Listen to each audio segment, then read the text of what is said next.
বুঝলে সেমন্ত, এই বর্ষা আমার জন্য বরকত বয়ে এনেছে।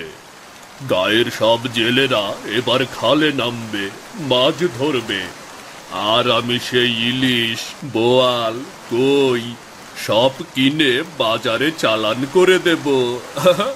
বুদ্ধিটা কেমন করেছি বলতো?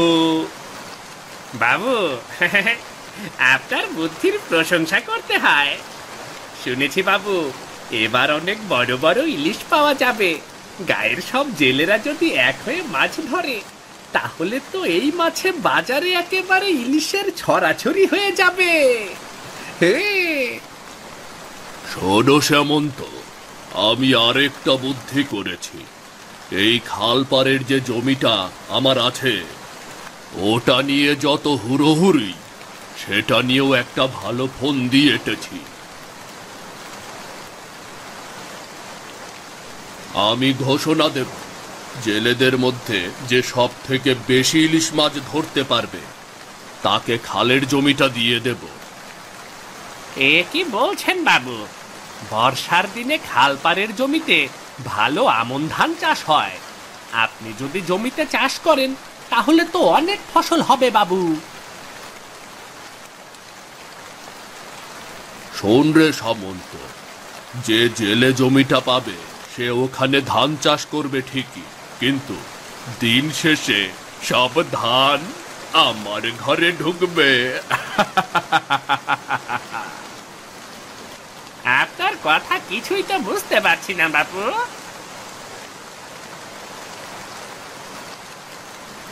বুঝবে সেমন্ত, বুঝবে। সময় হলে সবই বুঝতে পারবে, বুঝলে?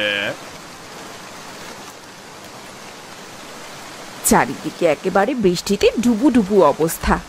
এমন বৃষ্টির দিনে বড় ইলিশ মাছ ভাজি খেতে বেশ মজা লাগে। সেমন্তকে বলো না দুটো ইলিশ কিনে দিতে। সে তুমি চিন্তা করো না গিন্নি, আমি তো সেই ব্যবস্থাই করছি গো। একেবারে চারদিকে ইলিশের ছড়াছড়ি হয়ে যাবে। তাই নাকি গো? সত্যি বলছো? হ্যাঁ, এখন বরং তুমি আমার জন্য গরম গরম একটু খিচুড়ি রান্না করো তো। বৃষ্টির দিনে একটু খিচুড়ি হলে মনটা চাঙ্গা হয়ে যাবে। তা সেমন্ত, তুমি তাহলে এখন এসো, কেমন? ঠিক আছে বাবু, বিকেলে তাহলে বাজারে দেখা হবে, কেমন?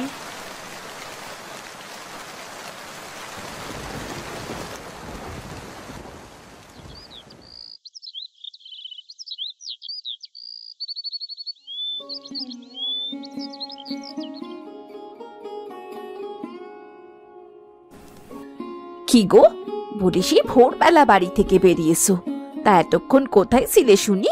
কোনো খোঁজ খবর নেই। একটিবার ভাবো তো না, ঘরে তোমার চাল ডাল ঠিক মতো আছে কিনা? এমনি কি আর দেরি করলাম গিন্নি। শুনেছ, কাল নদীতে একেবারে পাল্লা পাল্লি দিয়ে সব জেলেরা মাছ ধরবে গো। মহাজন বলে দিয়েছে, যে সবচেয়ে বড় ইলিশ ধরতে পারবে, এবছর মহাজন খালপাড়ের জমিটা তাকেই দিয়ে দেবে। গরিবের আবার ভাগ্য। তোমার কি মনে হয় ওই ভাগ্যে তোমার খালপাড়ের জমি লেখা আছে? এমন করে বলছো কেন গিন্নি? বলছে কি আর সাধে, গত 1 বছর ধরে সেরা জাল দিয়ে তো মাছ ধরছো, ঘরে নুন আনতে পান্তা ফুরোয়, কোনোভাবেই একটা নতুন জাল কিনতে পারলে না। তাহলে সেরা জাল দিয়ে কিসের ইলিশ ধরবে তুমি শুনি? কথাটা তুমি মন্দ বলনি। তোমাদের দুবেলা দুমুঠো ঠিক মতো খেতেই দিতে পারি না, সেখানে আবার নতুন জাল কোথা থেকে পাবো বলো তো? আর শোনো, দেখো ঝুড়ির মধ্যে কয়েকটা মাছ আছে, আজকে সব মাছ বিক্রি হয়নি। এগুলো আমাদের মেয়ে ময়নাকে রান্না করে দাও, কেমন? ঠিক আছে, এখন তুমি হাত মুখ ধুয়ে এসো তো, অনেক খাটুনি হয়েছে আজ। দুটো ভাত খেয়ে নাও। ঠিক আছে বউ। বাবা বাবা, আমার জন্য কি এনেছো? তোর জন্য মাছ এনেছি মা। কেন বাবা, কেন? আমার জন্য লাল টুকটুকে জামা আনোনি? আমার বন্ধু পাখি, ওর বাবা ওর জন্য অনেক সুন্দর জামা নিয়ে আসে। আজ আনতে পারিনি ঠিকই, কিন্তু কাল বড় বড় ইলিশ বেচে তোর জন্য লাল জামা নিয়ে আসবো। তুমি সত্যি বলছো বাবা? হ্যাঁ রে ময়না, হ্যাঁ।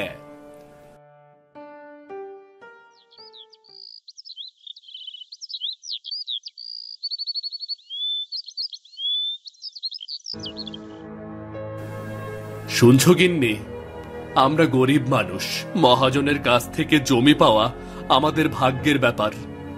আমাদের পেটেই ভাত জোটে না, তারপর আবার বছর বছর নতুন জাল কেমন করে কিনবো বলো তো? আচ্ছা, গরিব হয়েছি বলে কি মহাজন আমাদের কিনে নিয়েছে নাকি? কষ্ট করে মাছ ধরবে, সেই মাছগুলো আবার সব কিনে নেবে, তারপর নিজে চড়া দামে বিক্রি করবে, আর তোমরা গরিব জেলেরা ন্যায্য মূল্যটাও পাবে না। মহাজন এই কাজটা একদম ঠিক করছে না।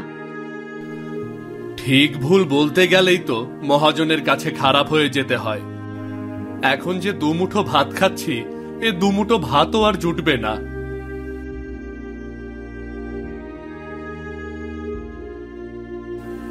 বলছি কি বউ, তুমি ছেঁড়া জালটাই একটু ঠিকঠাক করে দাও, এটুকুই আমার স্বপ্ন। আমার বিশ্বাস আমি ছেঁড়া জাল দিয়েই মাছ ধরতে পারবো।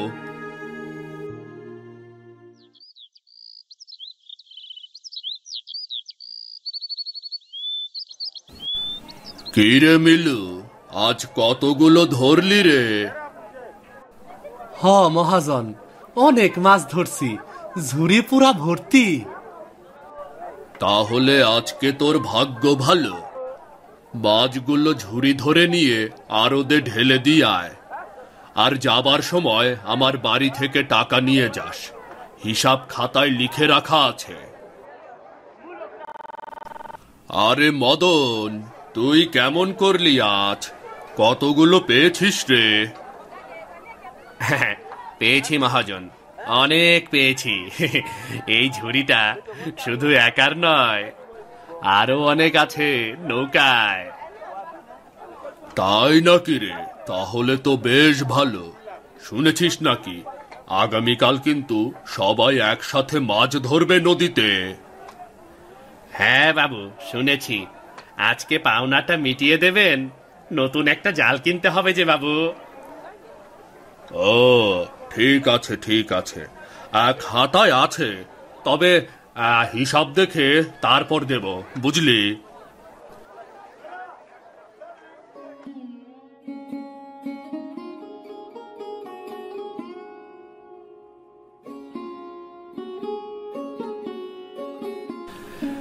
হাই রে মিলু, আগে আমরা নিজেরা ইলিশ মাছ খেতাম, বোয়াল খেতাম। এখন এই মহাজনের জন্য আমরা গরিব মানুষ এগুলো চোখেও দেখতে পারি না।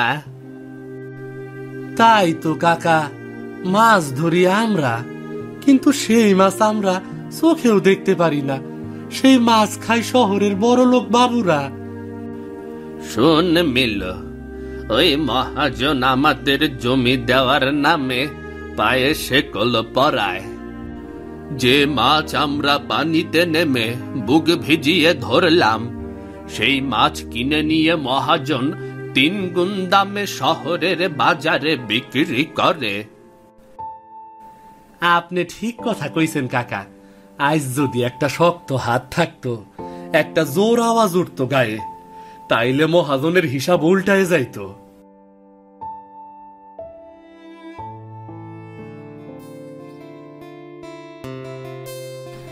আরে এই যে ভাই, জাল কিনতে এসেছি, সবচেয়ে সেরা জালটা আমাকে দাও। বুঝলে তো ভাই, মাছ ধরার প্রতিযোগিতা হবে কালকে নদীতে। সবচেয়ে বড় ইলিশটা যেন আমার জালে বাঁধে। তাইলে এই যে দেখেন, নতুন মাল আইছে, হালকা না, একেবারে জাপানি সুতা। মাছ কোনোভাবেই সুতা কাইটা পালাইতে পারবো না। ওহ, এইটাতেই মন বসে গেল রে ভাই, একেবারে চকচকে। আচ্ছা, দাম কত বলুন তো? দামটা একটু বেশি হইব আর কি, কিন্তু আপনার লাইগা একেবারে 1500 টাকা রাখমু। জাল যদি একের হয় তাহলে আমি 1500 টাকা দিয়েই নেব। সে আপনি চিন্তা কইরেন না, বড় মাছ 100-তে 100 বাঁধবো। তয় আজ রাইতে জালটা ভিজায় রাখেন, তারপর সকাল হইলে জালটা সুন্দর কইরা রইদে মেইলা দিয়া দিবেন, কেমন? ঠিক আছে, তাহলে ভাই এখন আমি আসি। আহারে কমল, এবার নদীর বড় মাছ তোর কপালে জুটবে না। একেবারে জাপানি সুতার জাল কিনেছি। তাহলে আমি পাবো খালপাড়ের জমি।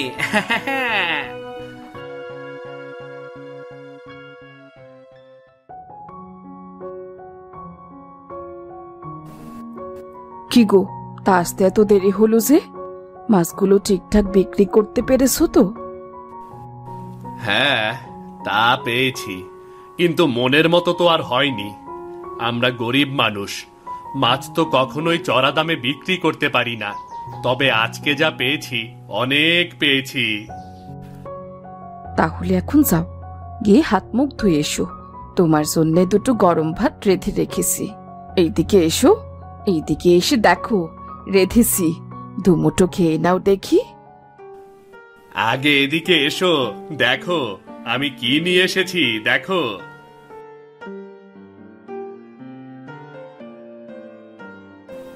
এই দেখো কি এনেছি, একেবারে জাপানি সুতা দিয়ে বোনা। তা কত নিল গো? দামটা একটু বেশি নিয়েছে, তাতে সমস্যা না। জালে কিন্তু বড় বড় ইলিশ বাঁধবে। তাই না কি গো? ভালোই করেছো। গায়ের সকলের থেকে তোমাকে কিন্তু বেশি মাছ ধরতে হবে। ঠিক আছে, এখন যাও, আমাকে দুমুঠো খেতে দাও, বড্ড খিদে পেয়েছে গিন্নি। হাত মুখ ধুয়ে এসো, আমি এক্ষুনি খাবার দিচ্ছি।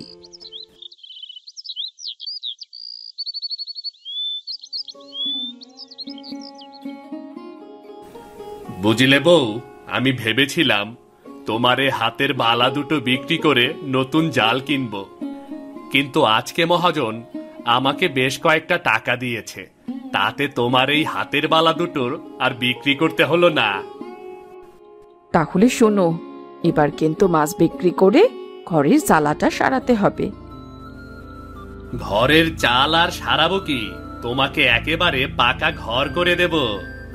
দেখিস বউ, এবছর আমি বড় বড় ইলিশ ধরবো। খালপাড়ের বড় জমিটা এবার আমি নেব বউ। শুনেছি কমল বরাবরই ভালো মাছ ধরে, তাহলে কি এবার জমিটাও সেই পাবে? ছেড়ে দে তো গিন্নি, যাদের নুন আনতে পান্তা ফোরায় তাদের ঘরে কি আর জাল থাকে? ওই ছেঁড়া জালে আবার ইলিশের স্বপ্ন। এবার দেখিস, খালের পাড়ের জমিটা আমি পাবো। তাহলে তো আমাদের পাকা ঘরের স্বপ্ন পূরণ হবে এবার। সারাটা জীবন তো ঘরের ঘরেই থেকে গেলাম। জমিটা একবার পেতে দে, তখন আর অভাব থাকবে না। নতুন করে একটা পাকা ঘর করে দেব।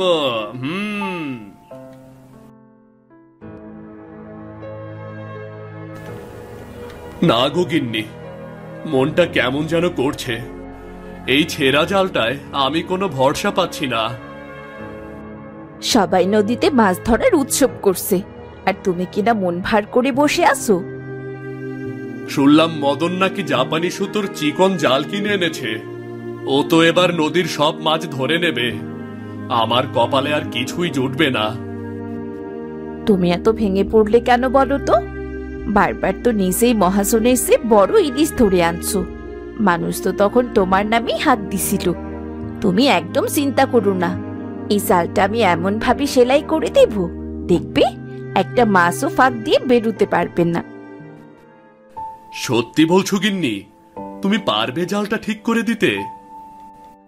খুব পারবো, এসব নিয়ে তুমি কোনো চিন্তা করো না। আজ সারা রাত ধরে সেলাই করব, গাপ মাখিয়ে ভিজিয়ে রাখবো।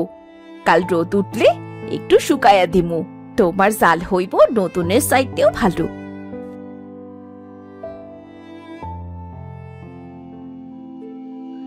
বাবা, ও বাবা, তুমি মাছ ধরতে পারবে তো বাবা? তুমি না পারলে আমার লাল জামা কি করে আনবে বলো তো? হ্যাঁ রে মা, তুমি কোনো চিন্তা করো না, তোমার লাল জামা আমি ঠিকই আনবো।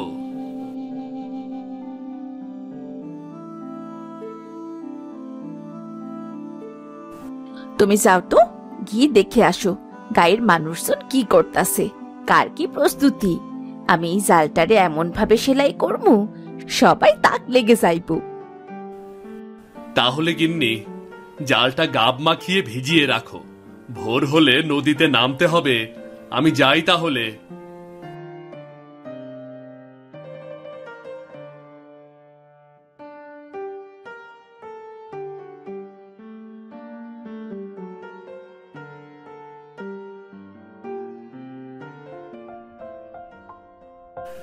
আরে কমলদা, মাছ ধরার কেমন প্রস্তুতি নিলা?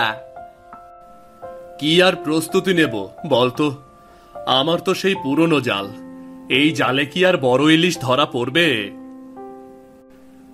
কি যে কও কমলদা, আরে আমরা তো কোনো বাড়ি তোমার লগে মাছ ধরে পারি না, আর তুমি কইতাছ তোমার জালে মাছ ধরা পড়বো না। দেখা যাক কি হয়, ভাগ্যের ওপরে তো আর যেতে পারি না। পুরনো জাল, তাও গিন্নি বলল ঠিক করে দেবে, ওই একটাই ভরসা আর কি আমার। আরে কমলদা, জাল পুরনো হলেও মন শক্ত থাকলে অনেক কিছু ধরা যায়। শুনেছ তো কমলদা, এবার আমি জাপানি জাল কিনে এনেছি, চিকন সুতো একেবারে। মাছ একটাও বাইরে যেতে পারবে না। দেখা যাক খালের জমিটা এবার কে পায়। তাইলে তো মদন দা, এইবার তো মনে হইতাছে নদী ফাঁকা করে ফেলবা।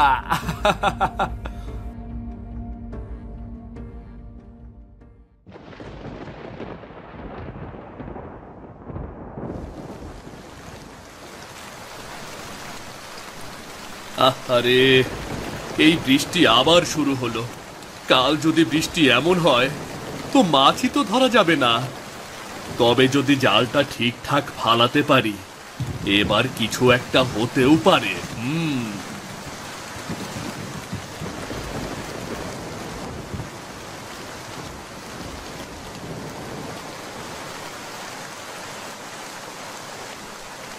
বৃষ্টিতে ভিজছো তুমি? চলো তো চলো, ভেতরে যাও, তোমার কাপড়টা পাল্টে নাও। জানিস গিন্নি, আজ টঙের দোকানে গিয়ে মদনের কথাগুলো শুনে মনটা খারাপ হয়ে গেল।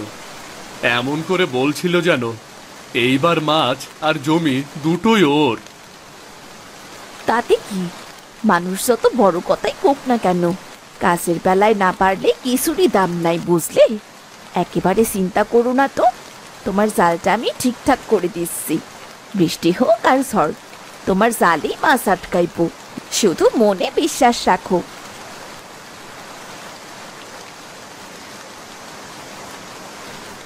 কি গো মদন, বৃষ্টি তো অনেক হইতাছে, রাস্তা খুব পিচ্ছিল, ওই খালপাড়ির রাস্তায় কিন্তু যাইও না। একবার যদি পইরা যাও না, মানুষ পাইবা না তোলার। আরে আরে, কিচ্ছু হবে না, ওদিকে না গেলে আমি পেছনে পড়ে যাব। বেশি দেরি হলে মহাজন তো দাঁত কামড়িয়ে বসে থাকবে। আমি ঠিক সামলাতে পারবো, ঠিক সামলাতে পারবো। তুমিও কিন্তু সাবধানে যাইও, চোখে জল আসছে আমার। খালপাড়টা কিন্তু রাস্তা নাই বৃষ্টিতে।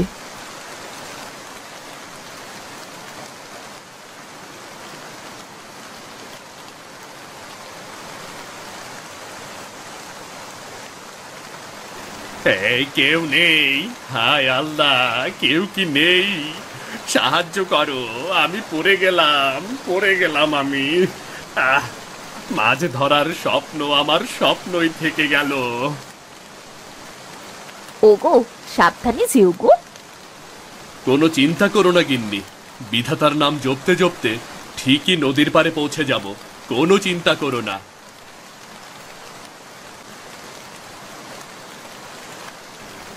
শুরু করো, সবাই যার যার জাল ফেলো, আজকে যে বেশি মাছ ধরবে সেই পুরস্কার পাবে।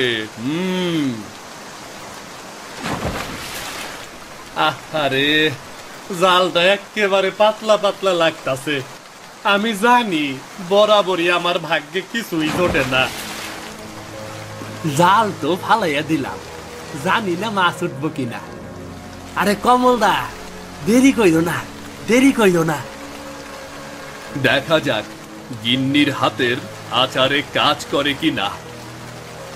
এই আচারের ঘ্রাণটাই কিন্তু আলাদা।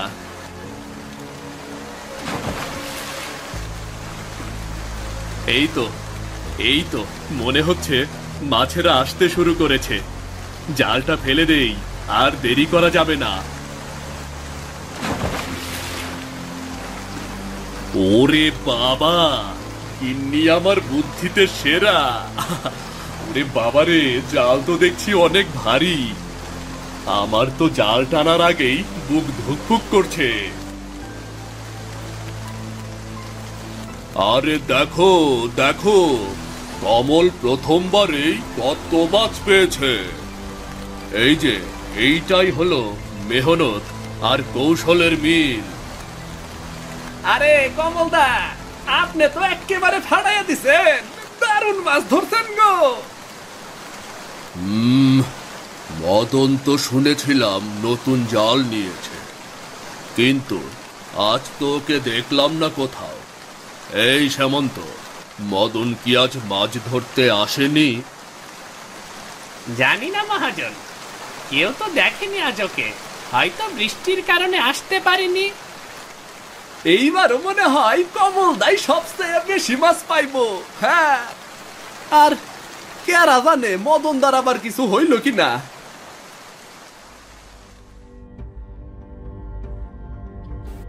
কতবার কইছিলাম এই রাস্তা দিয়া যাইও না। তোমার এই অতিলোভ আজ তোমারে একেবারে নিঃস্ব করে দিল। কেন, তোমার জাপানি জাল দিয়া ইলিশ ধরবা না? আজ তোমার বোকামের জন্য কমল মহাজনের কাছ থেকে খালপাড়ের জমিটা নিয়ে নিল।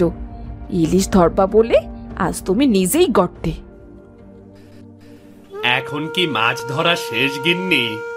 সত্যি সত্যি কি মহাজন জমিটা কমলকে দিয়ে দিয়েছে?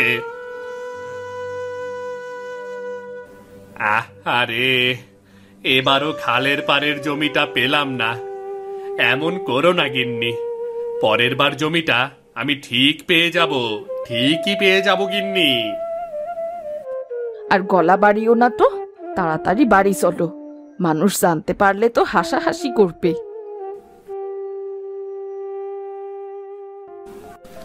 বাহ বাহ, আমার গিন্নির বুদ্ধি আছে বলতে হয়। এমন মধুর আচার বানিয়েছে, নদীর মাছ সব চলে এসেছে। আহ, এমন বড় ইলিশ এর আগে আমি কখনো দেখিনি। মেয়ে আমার বড্ড বায়না ধরেছে, আজকে মেয়ের জন্য বড় একটা ইলিশ বাড়িতে নিয়ে যাব। কমলদা, আরে মদনের কি হইছে? জাল কিনা সেই তো বড় বড় কথা কইছিল, কিন্তু শেষমেশ মাছ ধরতেই আইলো না। কি আর বলবো রে রঘু, মনে হয় মদনের বউয়ের সাথে ঝগড়া হয়েছে। সরো তো দেখি, কমলের মাছটা দেখি। ওরে বাবা, ঝুড়ি তো একেবারে রূপালী ধনভাণ্ডার। সবই আপনাদের দোয়া বাবু। বলি কমল, তোমার বউ কি জাদু জানে নাকি? আচ্ছা, কি জাদু জানে বলো তো?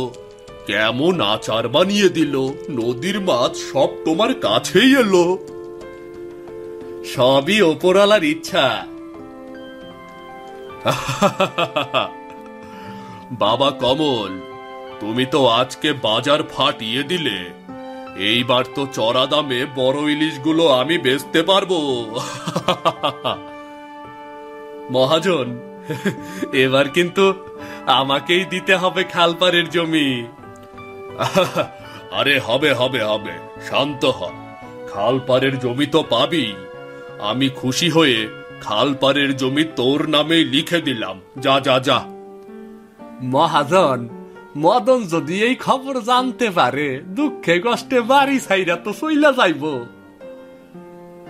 শোনো রঘু, যে আমাকে বেশি লাভবান করতে পারবে আমি তো বলেছি তাকেই পুরস্কৃত করব। কমল আমাকে পুরো 1 বছর যত লাভ হতো সব একেবারে দিয়ে দিল। যা কমল যা, মাছগুলো তাজা থাকতে থাকতে তাড়াতাড়ি আড়তে নিয়ে চল।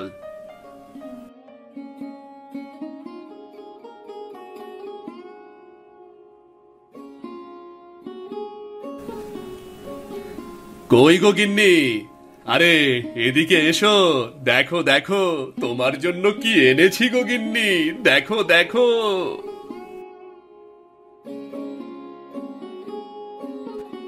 আরে এত বড় ইলিশ! হ্যাঁ, তো বড় ইলিশ তো আমি বাপের জন্মেও দেখিনি গো। এত সুন্দর লাল জামা, বাবা আমি খুব খুশি হয়েছি। জানো গিন্নি, আজকে মহাজন খুশি হয়ে খালের জমিটা আমার নামে লিখে দিয়েছে গো।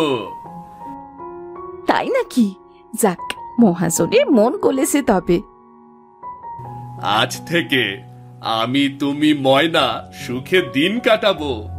আমাদের একটা পাকা বাড়ি হবে, আর কোনো দুঃখ থাকবে না গো। আর কোনো দুঃখ থাকবে না। ঠিকই বলেছো গো।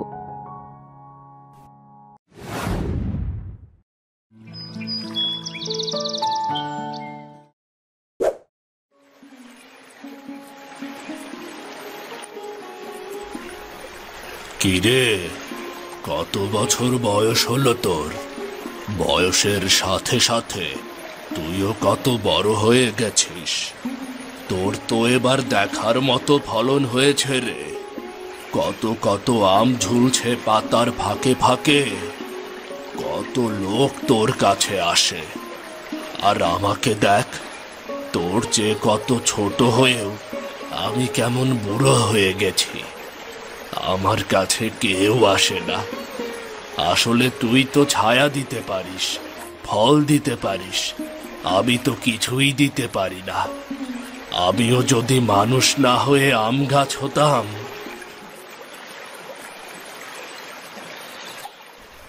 দাদু, তুমি আবার এখানে?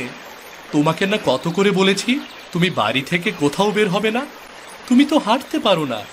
শেষে তোমার কিছু হলে গ্রামের লোকেরা আমাকে ভালো মন্দ 2-4 কথা শুনিয়ে দেবে, বুঝলে?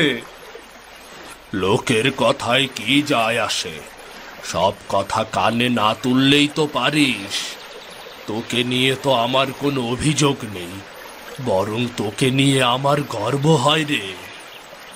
কিসের গর্ব হয়? আমি হলাম সামান্য এক মাঝি, নুন আনতে পান্তা ফুরায় আমার। আমাকে নিয়ে তোমার কিসের এত গর্ব বলো তো? হবে না কেন?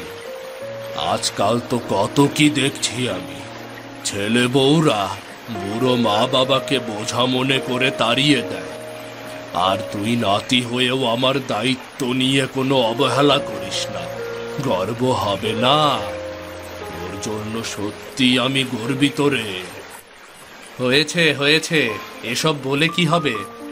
বাপ মা ছেলেকে কত কষ্ট করে মানুষ করেছ, তুমি না খেয়ে আমাকে খাইয়েছ। তোমার ঋণ তো আমি আমার পুরো জীবন দিলেও শেষ করতে পারবো না গো। তুমি কি আজও গাছে পানি দিতে এসেছো? একটা দিনও কি পানি না দিলে তোমার খাবার হজম হয় না? সেই ছোটবেলা থেকে দেখছি তুমি নিয়ম করে আম গাছের গোড়ায় পানি দাও। খেতে না দিলেও বাজবে কেমন করে? পানি তোর খাবার। কত লোকের প্রাণ বাঁচায় একটা গাছ, বলতো? আচ্ছা হয়েছে, আজ কত রোদ তুমি দেখেছো? চলো চলো, তোমাকে বাড়িতে রেখে আসি, চলো। না রে সুরজ মিয়া, না। আমি এখানে আম গাছটার কাছে একটু বসে থাকি। কিছুক্ষণ পর আমি একাই ঘরে ফিরে যাব রে। আমার আর কত বয়স? এই আম গাছটার সমান তো নয়। তুই তোর কাজে যা, পারে দেরি হয়ে যাবে। যা যা, জলদি যা। প্রতিদিন কেন যে তুমি এই আম গাছটার কাছে আসো কে জানে। আচ্ছা ঠিক আছে, তুমি থাকো, আমি এখন যাই। তবে বেশি দেরি করো না কিন্তু, কেমন? ঠিক আছে, ঠিক আছে।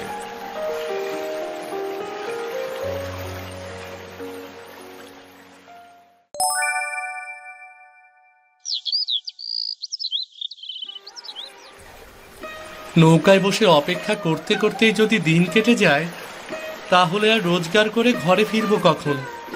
ঘরে গিয়ে আবার রান্না করতে হবে। দাদুকে ডেকে আনলে ভালো হতো, নদীর ঠান্ডা পানিতে ভালো করে স্নান করিয়ে দেওয়া যেত। আপনি কে? কোথাও যাবেন? না ভাই, আমি কোথাও যাব না। আমি মনির। আপনি কি এখানেই থাকেন? হ্যাঁ, ওই দিকে আমার ঘর, আর নদীতে নৌকা চালাই আমি। আমার নাম সবুজ মিয়া। কিন্তু আপনি এখানে? আসলে আপনাকে আগে তো কখনো দেখিনি। দেখবেন কি করে, আমি শহর থেকে এসেছি। আসলে এই নদী ভাঙনের কারণে অনেক গ্রাম উজাড় হয়ে যাচ্ছে, আর নয়তো বন্যায় ভরাডুবি হচ্ছে। তাই আমাকে পাঠানো হয়েছে। এখানে একটা বাঁধের ব্যবস্থা করতে হবে। ও, কিন্তু বাঁধ থেকে আমাদের কি লাভ হবে? আপনার গ্রামে বন্যার পানি প্রবেশ করতে পারবে না, নদী ভাঙনও আটকানো যাবে, কারও কোনো ক্ষতি হবে না। তা বেশ, তবে কবে থেকে বাঁধের কাজ শুরু হবে? আগামী মাসের মধ্যেই কাজ শুরু হবে, কিন্তু সমস্যা হলো নদীর পাড়ের ওই আম গাছ নিয়ে। বাঁধ তৈরি করার জন্য ওই আম গাছটিকে কেটে ফেলতে হবে। আমি আসলে এই গাছটির মালিককে খুঁজছি। গাছের মালিক? হ্যাঁ, ওই গাছটি যে লাগিয়েছে। আর সে না হলেও তার পরিবারের কোনো সদস্য আছে তো, তার অনুমতি লাগবে, নয়তো সরকারি এটা নিয়ে নেবে। কিন্তু এই গাছের মালিককে, সেটা তো মনে হয় গ্রামের কেউই জানে না। কেউ জানে না? আজব তো, এত বড় একটা আম গাছ চোখের সামনে বড় হলো, আর আপনি বলছেন কেউ জানে না? আমি বরং গ্রামটা ঘুরে দেখি, কেউ না কেউ নিশ্চয়ই জানে। এই গাছটা ওরা কেটে দেবে? গাছ তো কারো ক্ষতি করে না, তাহলে গাছটিকে কেন কেটে দেবে ওরা?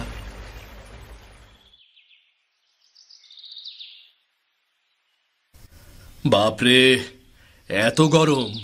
সূর্য যেন মাথার ওপরে নেমে এসেছে।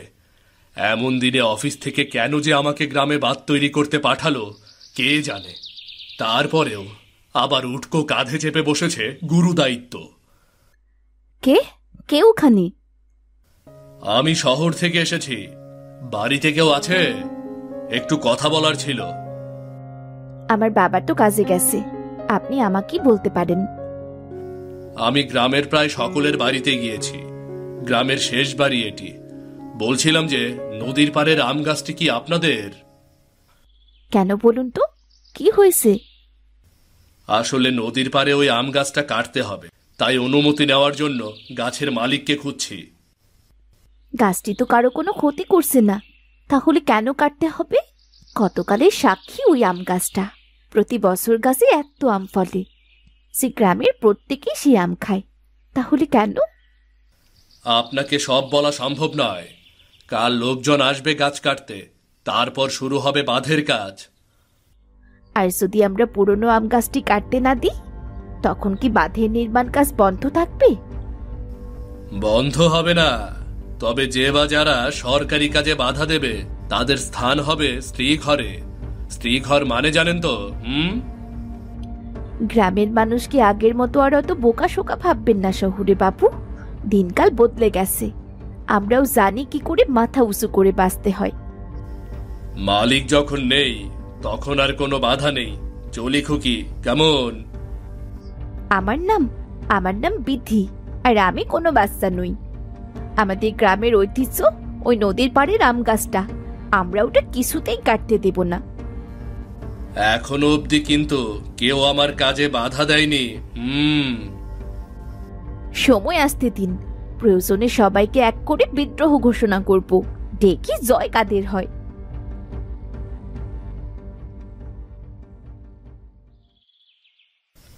ওহ, অসহ্য গরমের জ্বালায় জীবন শেষ। এই মেয়েটার কথাই যেন আরো রাগ বেড়ে গেল।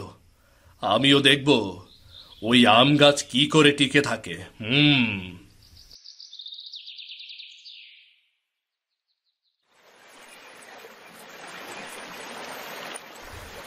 কি বাবু সাহেব, আপনার কাজ হলো?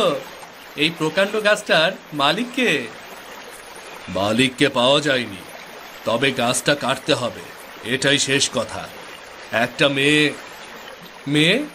কোন মেয়ে? কোনো মেয়ে নয়। শোনো, তুমি শহরের ঘাটে আমাকে নামিয়ে দিয়ে আসতে পারবে? তোমাকে মোটা টাকা বকশিশ দেব। আপনাকে রেখে আসতে পারবো, তবে যা ভাড়া তাই দেবেন, কেমন? বকশিশ দিতে হবে না। আমাদের আবার এসবে অভ্যেস নেই। আসুন আসুন আসুন, নৌকায় চড়ে বসুন।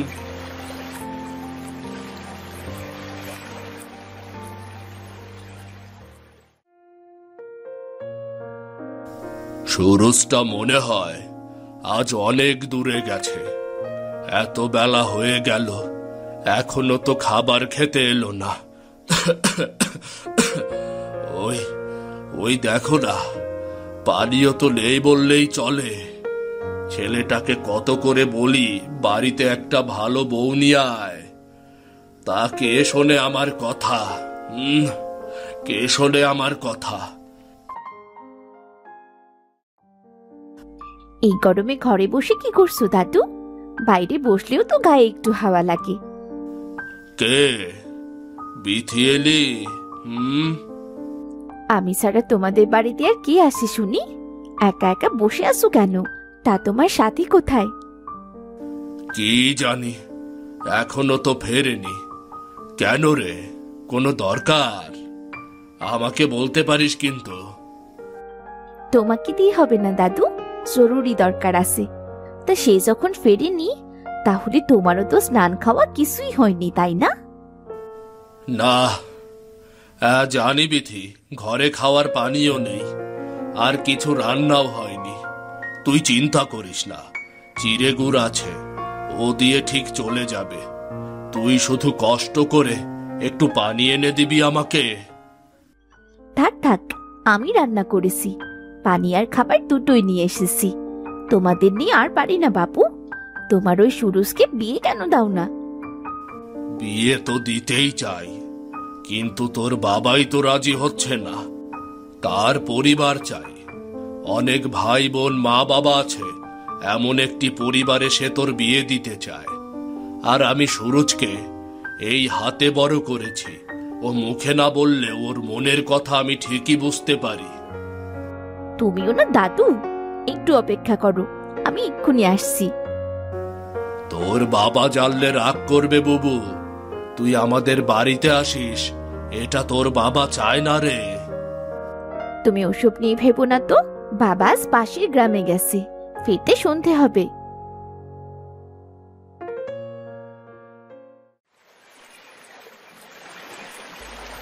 এইটুকু পথ, আর এই গরমে রোদের তাপে হাঁপিয়ে গেছি। ভাগ্যে সেখানে গাছটি ছিল, নয়তো কোথায় দাঁড়িয়ে একটু জিরিয়ে নিতাম বলো তো। এই গাছটা কিছুতেই কাটতে দেব না, দরকার পড়লে সব গ্রামবাসীকে একত্র করে ফেলবো। কিন্তু এই গাছটিকে, এটাকে আমরা কিছুতেই হারাতে দেব না।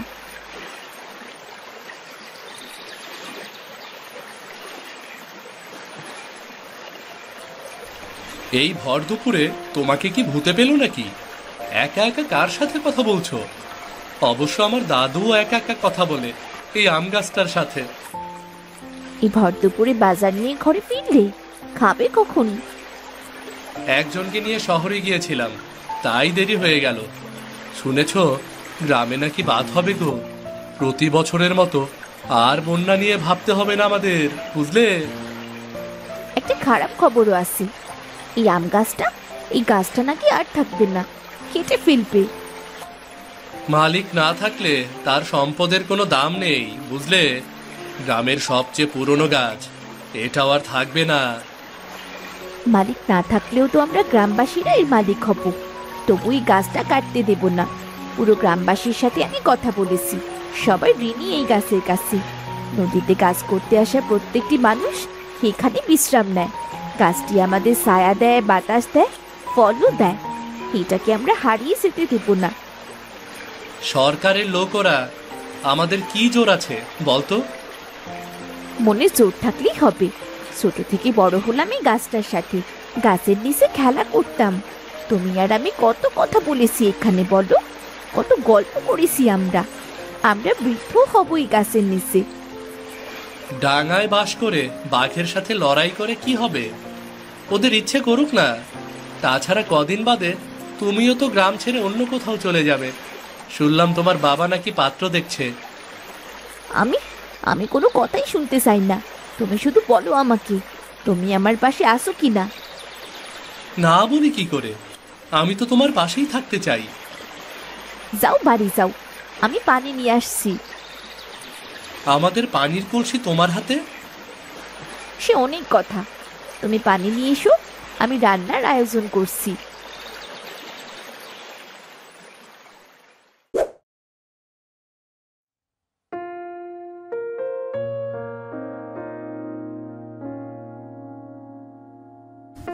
কি রে বুবু, তুই এলি? কখন থেকে চিড়ে গুড় নিয়ে অপেক্ষা করছি। আয় আয়, তুইও একটু খেয়ে নে। বললি তো তোর ঘরে বাবা নেই, একা একা হয়তো তোর খাওয়াও হয়নি। চিড়ে গুড়টুকু তুলে রাখো তো দাদু, তোমার ঘরে যখন খাবো তখন মাছ ভাতে খাবো। এই দেখো, তোমার নাতি আমার হাতে দিয়ে পাঠালো। আমি এগুলো বরং রান্নার ব্যবস্থা করি দাদু। বেশ তো, যা তাড়াতাড়ি রান্না করে নিয়ে আয়। খিদেই পেটটা জ্বলছে, বুঝলি? তুমি একটু বসো, দেখো কত তাড়াতাড়ি তোমাকে খাবার খেতে দিচ্ছি। ভাত, আলু সেদ্ধ আর মাছ ভেজে দিচ্ছি। মাছের তেল দিয়ে কটা ভাত খেয়ে দেখো। প্রতিদিন কি এত মাছ সবজি খাও কে জানে। আহ, মাছের তেল! আগে নদীতে জাল ফেলে বড় বড় মাছ তুলে আনতাম রে। সুরুজের বাবা আম গাছটার নিচে বসে খেলা করত, ওর হাতে বড় বড় মাছ ঘরে পাঠিয়ে দিতাম। তোদের ঠাকুমা মাছ ভাজা আর মাছের তেল দিয়ে গরম ভাত দিয়ে যেত। কত গ্রীষ্মের দুপুর যে এই আম গাছটার নিচে বসে ভাত খেয়েছি, ঘুমিয়েছি, তার কোনো শেষ নেই। ওই আম গাছটা যেন আমাদের সবার জীবনের সাথে জড়িয়ে আছে, কিন্তু গাছটার যে কি হবে? কি হবে? গাছটার কি হবে? ও কিছু না, তুমি আবারও চিন্তা করছো। একটু বসো, আমি যাই, তাড়াতাড়ি সব কাজ গুছিয়ে নিই।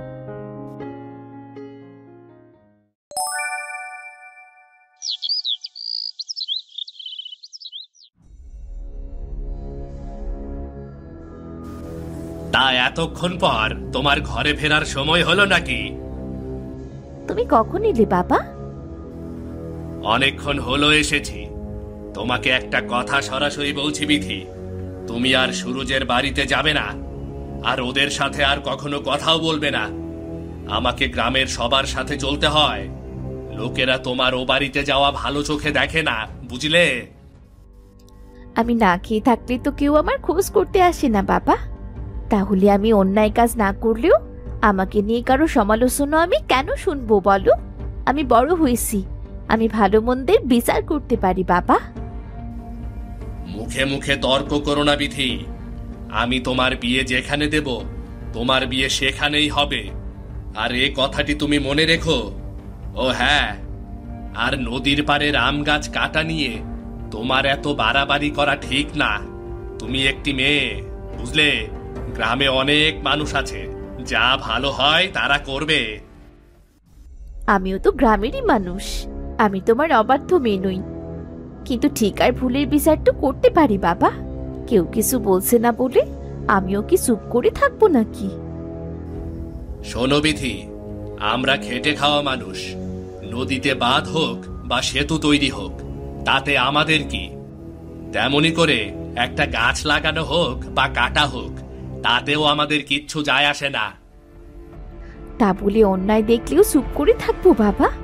প্রতিদিন কত গাছ কাটা হচ্ছে, আর এমনি চলতে থাকলে তো একদিন আর পৃথিবীতে গাছই থাকবে না, পাখিরাও থাকবে না, হাওয়াও বইবে না বাবা, বৃষ্টিও হবে না। আর তখন তখন মানুষ কি করে বাঁচবে বলো? সবার চললে আমাদেরও চলবে। তুমি কিন্তু এসব নিয়ে কোনো তর্ক করবে না, আমি বলে দিলাম। আমি তো যাবই গাছটা কাটা আটকাতে। আমি চাইবো আমার পাশে তুমিও থাকবে বাবা। তুমি মুখ হাত ধুয়ে নাও, আমি তোমার জন্য খাবারের ব্যবস্থা করছি।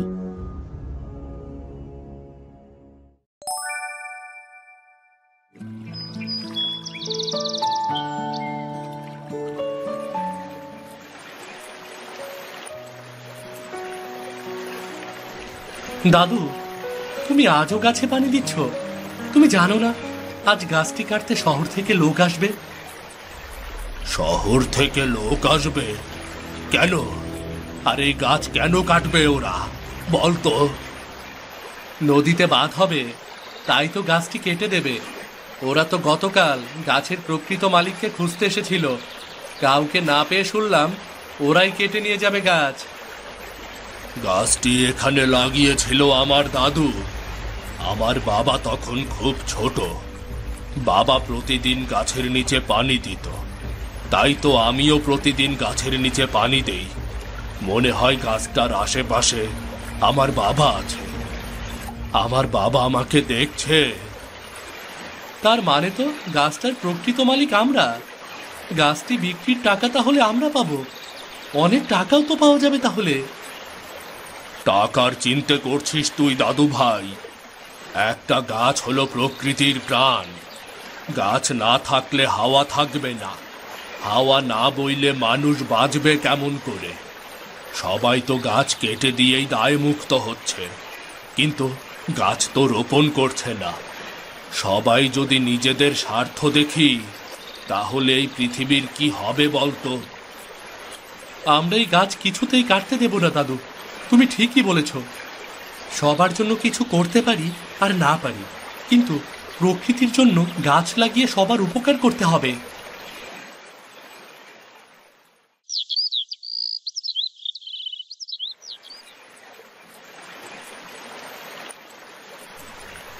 এ কি, আপনারা সকলে গাছের নিচে জড়ো হয়েছেন? আমরা এই আম গাছটি কাটতে দেব না। এটি গ্রামের ঐতিহ্য ধরে রেখেছে। এই গাছটি রেখেই বাঁধের কাজ করুন, কেমন? না না না না না, গাছটি কাটতে হবে। বাঁধ হবে, তার জন্য বিস্তর জায়গা লাগবে। মুখের কথা আর সবাই এক হলেই তো হলো না। আমরা না বুঝলেও আপনি নিশ্চয়ই একটা উপায় বের করতে পারবেন। আর নদী তো ওদিকটায়, এত দূরে সামান্য একটা গাছ, ওর কারণে তার কোনো ক্ষতি হচ্ছে না। এই গাছের মালিক সরকার, আর সরকার চায় না এই গাছটি থাক। গাছের আবার মালিক কি? গাছ তো প্রকৃতির দান। তবে এই গাছ আমার দাদা নিজের হাতে লাগিয়েছে, আমার বাবা, এমনকি আমিও এই গাছটির দেখাশোনা করি। তাহলে কি আমরা এখন এই গাছটির মালিক? যদি তোমার ভাষায় তাই হয়, তাহলে আমি বা গ্রামের কেউ এই গাছটি কাটতে দেবে না, বলে দিলাম। আপনার গাছ? তাহলে তো আর আমার আপনার কথার বাইরে কথা বলা ঠিক হবে না। বেশ, বাঁধের নকশা সেভাবেই তৈরি হবে, যাতে গাছটি অক্ষত থাকে। বাহ, এ তো দারুণ ব্যাপার। আপনাকে অনেক ধন্যবাদ। এই গ্রামের মানুষ আপনাকে চিরকাল মনে রাখবে। এমন কোনো ব্যাপার নয়, আমি তো আমার কাজ করতে এসেছি। কিছুদিনের মধ্যেই বাঁধের কাজ শুরু হবে। আজ তবে আমি আসি। আসুন আসুন, আমি আপনাকে পৌঁছে দিয়ে আসি, কেমন? আসুন।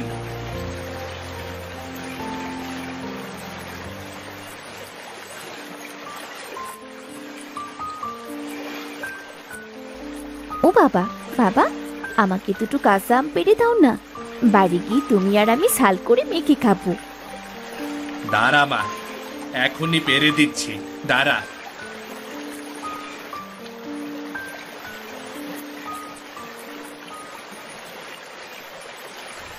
যাক, তোকে তবু বাঁচাতে পারলাম। তুই এমনই থাক, আর আরো পরিণত হ।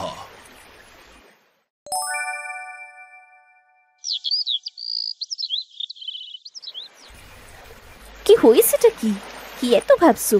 কবিরাজ কি বললো? ভালো না, দাদুকে সারাতে অনেক টাকা লাগবে। আর এই গরমের জন্য নদীতে পারাপারও কম। নৌকা চালিয়ে আমি এত টাকা কোথায় পাবো বলো তো? একটা ভালো ব্যাপারী দেখে আম গাছের সব কটা আম বিক্রি করে দাও, দেখবে ভালো আম পাওয়া যাবে।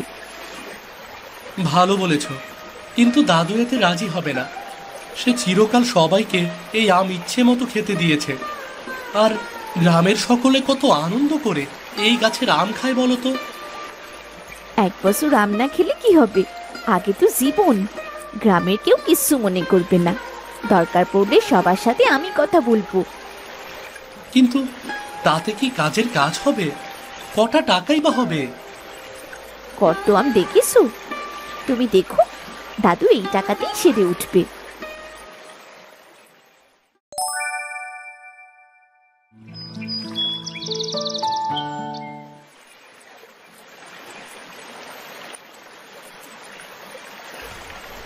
তুই তো আজ খুব খুশি, বল?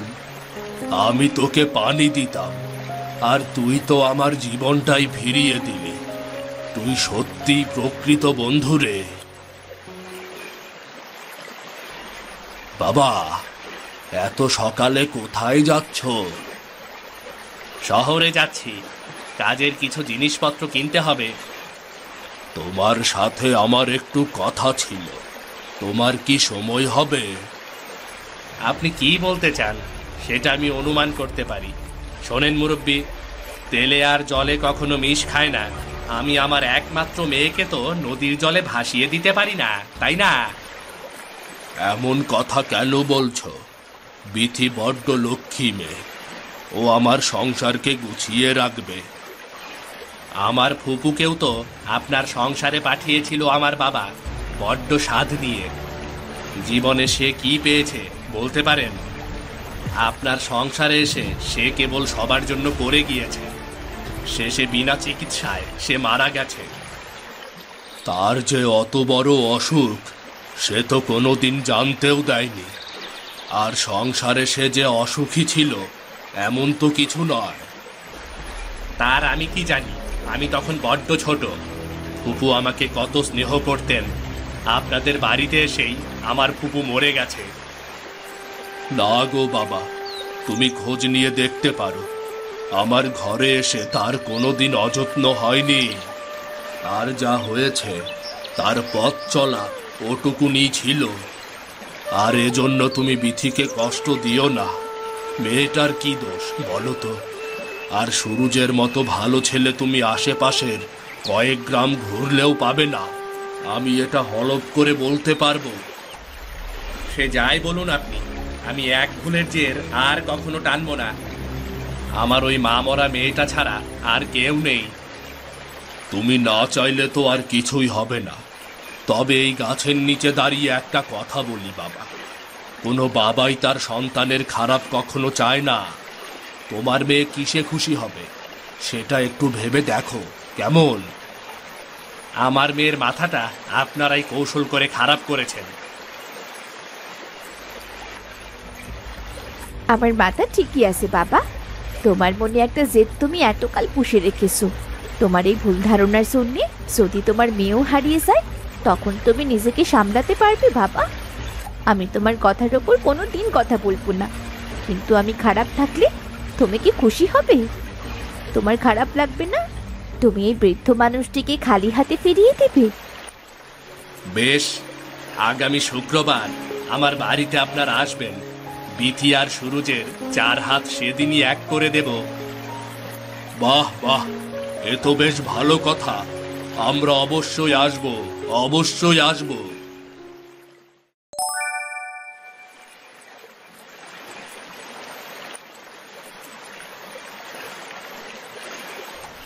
তোর নিচে কত কত কথা হয়, তোর কাছে কত কি জমা থাকে, তুই যেন কালের সাক্ষী।